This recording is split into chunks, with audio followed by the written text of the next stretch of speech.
नमस्कार साथियों। इस वीडियो में डिक्टेशन 70 शब्द प्रति मिनट की स्पीड में बोली जाएगी।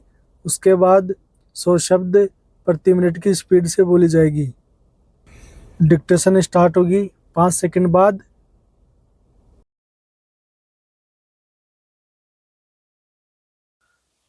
अभियुक्त पिलार्थी जो खाद्य मसाले का व्यापारी था। परिवादी प्रत्युत्तरदाता संख्या 2 और एक अन्य जगदीश भाई परस्पर में मित्र थे और बड़ोदरा में अपना अपना व्यापार चलाते थे। अपीलार्थी ने प्रत्युत्तरदाता संख्या 2 से अपने व्यापार विकास के लिए 22,50,000 रुपये ऋण का आग्रह किया। प्रत्युत्तरदाता संख्या 2 ने जैसे तैसे व्यवस्था करके अपीलार्थी को उक्त ऋण धनराशि प्रदान किया, जिसका भुगतान शीघ्र करने के लिए अपीलार्थी ने एक वचन पत्र स्टाम्प पेपर दिया। ऋण भुगतान के लिए अपीलार्थी ने विभिन्न तारीखों के 7 चेक प्रत्युत्तरदाता संख्या 2 के पक्ष में जारी किया। Cheque Corporation Bank Alkapuri Vadodara Gujarat शाखा पर जारी किया गया था, जो अपर्याप्त धनराशि अथवा खाता बंद के प्रश्नांकन के साथ वापस आ गया। परिवादी ने जून 2008 से नवंबर 2008 के बीच अपीलार्थी के विरुद्ध प्रत्येक चेक के लिए 7 मामले दर्ज कराए।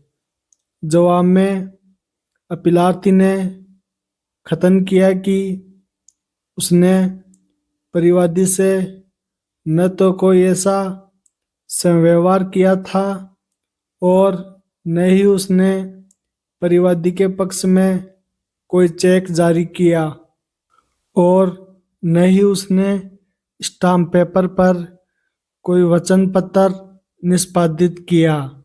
फिर भी उसने कोई साक्ष्य पेश नहीं किया।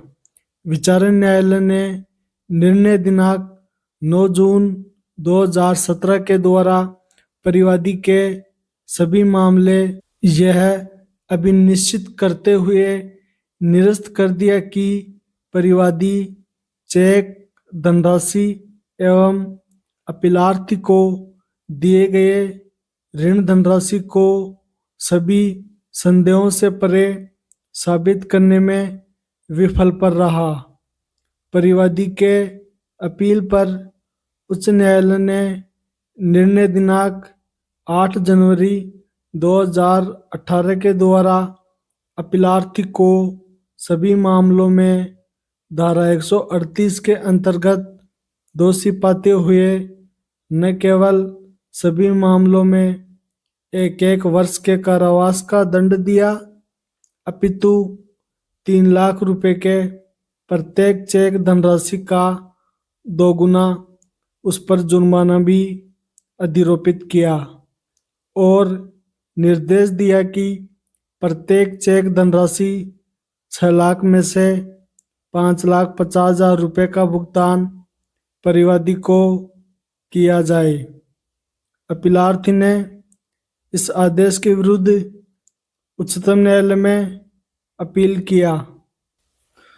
उच्चतम न्यायालय के समक्ष मुख्य विचारणीय प्रश्न था कि क्या उच्च न्यायालय प्रकरण में लिखित अधिनियम 1881 के धारा 118 एवं 139 के अंतर्गत उपधारणा के अधीन अपीलार्थी को धारा 138 के अंतर्गत दोष सिद्ध करने में न्यायोचित था। निर्णय 1, प्रसंगत विषय पर निष्कर्ष देने के लिए अधिनियम की धारा 118 139 एवं 138 के उपबंधों का अवलोकन आवश्यक है, जो इस प्रकार है। 2. धारा 118 प्रकरण में लिखित के बारे में उपधारणाएं जब तक कि प्रतिकूल साबित नहीं कर दिया जाता, निम्नलिखित उपधारणाएं की जाएंगी। क. प्रतिफल के विषय में यह कि हर एक प्रकरण में लिखित प्रतिफलार्थ रचित या लिखी गई थी और यह हर ऐसी लिखित जब प्रतिग्रहित, पृष्ठांकित, प्रक्रमित या अंतरित हो चुकी हो, तब वह प्रतिफलार्थ, प्रतिग्रहित, पृष्ठांकित, प्रक्रमित या अंतरित की गई थी। ख. तारीख के बारे में यह कि ऐसी हर प्रकरण में लिखित जिस पर तारीख पड़ी है, ऐसी तारीख को रचित या लिखी गई थी। ग. प्रतिग्रहण के समय के बारे में यह कि हर प्रतिग्रहित विनिमय पत्र उसकी तारीख के पश्चात युक्तियुक्त समय के अंदर और उसकी परिपक्वता के पूर्व प्रतिग्रहित किया गया था। घ. अंतरण के समय के बारे में यह कि प्रकरण में लिखित का हर अंतरण उसकी परिपक्वता के पूर्व किया गया था। ड. पृष्ठांकनों के क्रम के बारे में यह कि प्रकरण में लिखित पर विद्यमान पृष्ठांकन उस क्रम में किए गए थे जिसमें वे उस पर विद्यमान है। च. स्टाम्प के बारे में यह कि खोया गया वचन पत्र, विनिमय पत्र या चेक सम्यक रूप से स्टाम्पित था। 6. यह कि धारक सम्यक अनुक्रम धारक है। यह कि प्रकरण में लिखित का धारक सम्यक अनुक्रम धारक है, परंतु जहाँ की लिखित उसके विधिपूर्ण स्वामी से या उसकी विधिपूर्ण अभिरक्षा रखने वाले किसी व्यक्ति से अपराध या कपट द्वारा अभिप्राप्त की गई है। ये डिक्टेशन 100 शब्द प्रति मिनट की स्पीड से बोली जाएगी। डिक्टेशन स्टार्ट होगी 5 सेकंड बाद। अभियुक्त अपीलार्थी जो खाद्य मसाले का व्यापारी था। परिवादी प्रत्युत्तरदाता संख्या 2 और एक अन्य जगदीश भाई परस्पर में मित्र थे और वडोदरा में अपना अपना व्यापार चलाते थे। अपीलार्थी ने प्रत्युत्तरदाता संख्या 2 से अपने व्यापार विकास के लिए 22,50,000 रुपये ऋण का आग्रह किया। प्रत्युत्तरदाता संख्या 2 ने जैसे तैसे व्यवस्था करके अपीलार्थी को उक्त ऋण धनराशि प्रदान किया, जिसका भुगतान शीघ्र करने के लिए अपीलार्थी ने एक वचन पत्र स्टाम्प पेपर दिया। ऋण भुगतान के लिए अपीलार्थी ने विभिन्न तारीखों के 7 चेक प्रत्युत्तरदाता संख्या 2 के पक्ष में जारी किया। Cheque Corporation Bank Alkapuri Vadodara Gujarat शाखा पर जारी किया गया था, जो अपर्याप्त धनराशि अथवा खाता बंद के पृष्ठांकन के साथ वापस आ गया। परिवादी ने जून 2008 से नवंबर 2008 के बीच अपीलार्थी के विरुद्ध प्रत्येक चेक के लिए 7 मामले दर्ज कराए। जवाब में अपीलार्थी ने कथन किया कि उसने परिवादी से न तो कोई ऐसा व्यवहार किया था और न ही उसने परिवादी के पक्ष में कोई चेक जारी किया और न ही उसने स्टाम्प पेपर पर कोई वचन पत्र निष्पादित किया। फिर भी उसने कोई साक्ष्य पेश नहीं किया। विचारण न्यायालय ने निर्णय दिनांक 9 जून 2017 के द्वारा परिवादी के सभी मामले यह अभिनिश्चित करते हुए निरस्त कर दिया कि परिवादी चेक धनराशि एवं अपीलार्थी को दिए गए ऋण धनराशि को सभी संदेहों से परे साबित करने में विफल पर रहा।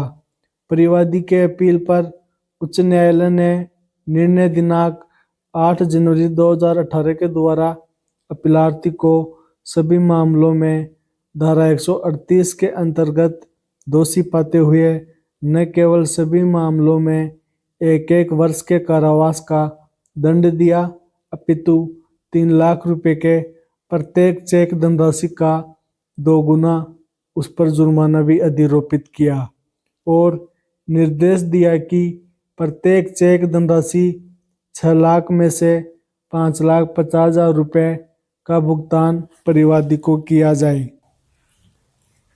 अपीलार्थी ने इस आदेश के विरुद्ध उच्चतम न्यायालय में अपील किया।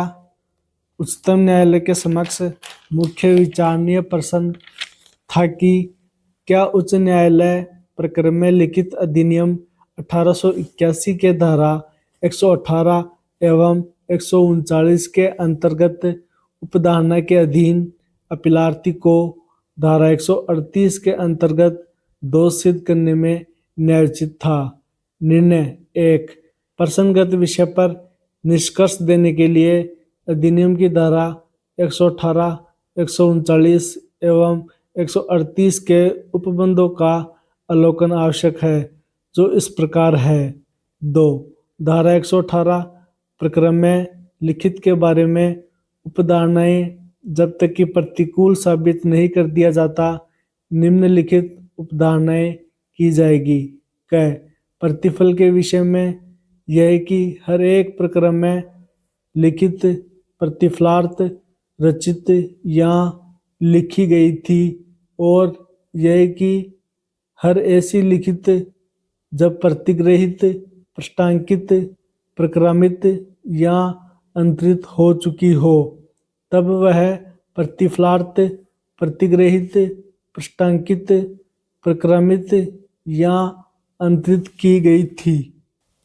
ख तारीख के बारे में यह कि ऐसी हर प्रकरण में लिखित जिस पर तारीख पड़ी है, ऐसी तारीख को रचित या लिखी गई थी। ग प्रतिग्रहण के समय के बारे में यह कि हर प्रतिग्रहित विनिमय पत्र उसकी तारीख के पश्चात युक्तियुक्त समय के अंदर और उसकी परिपक्वता के पूर्व प्रतिग्रहित किया गया था। ग अंतरण के समय के बारे में यह कि प्रकरण में लिखित का हर अंतरण उसकी परिपक्वता के पूर्व किया गया था। ड पृष्ठांकनों के क्रम के बारे में यह कि प्रकरण में लिखित पर विद्यमान पृष्ठांकन उस क्रम में किए गए थे जिसमें वे उस पर विद्यमान है।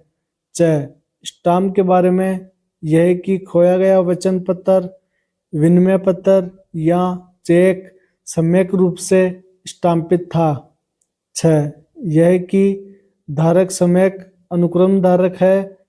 यह कि प्रकरण में लिखित का धारक सम्यक अनुक्रम धारक है, परंतु जहाँ की लिखित उसकी विधिपूर्ण स्वामी से या उसकी विधिपूर्ण अभिरक्षा रखने वाले किसी व्यक्ति से अपराध या कपट द्वारा अभिप्राप्त की गई है। चैनल की प्लेलिस्ट में स्पेशल हाई कोर्ट एग्जाम में हिंदी लीगल डिक्टेशन के भाग 1 से 4 तक के मिलेंगे। प्रत्येक भाग में 50 डिक्टेशन मिलेगी। स्टेनोग्राफी को सीखने के लिए आपके अपने YouTube चैनल की प्लेलिस्ट में जाकर ऋषि प्रणाली भाग फर्स्ट को देखिए। उसमें आपको ऋषि प्रणाली बाघ फर्स्ट के संपूर्ण वीडियो मिलेंगे। धन्यवाद।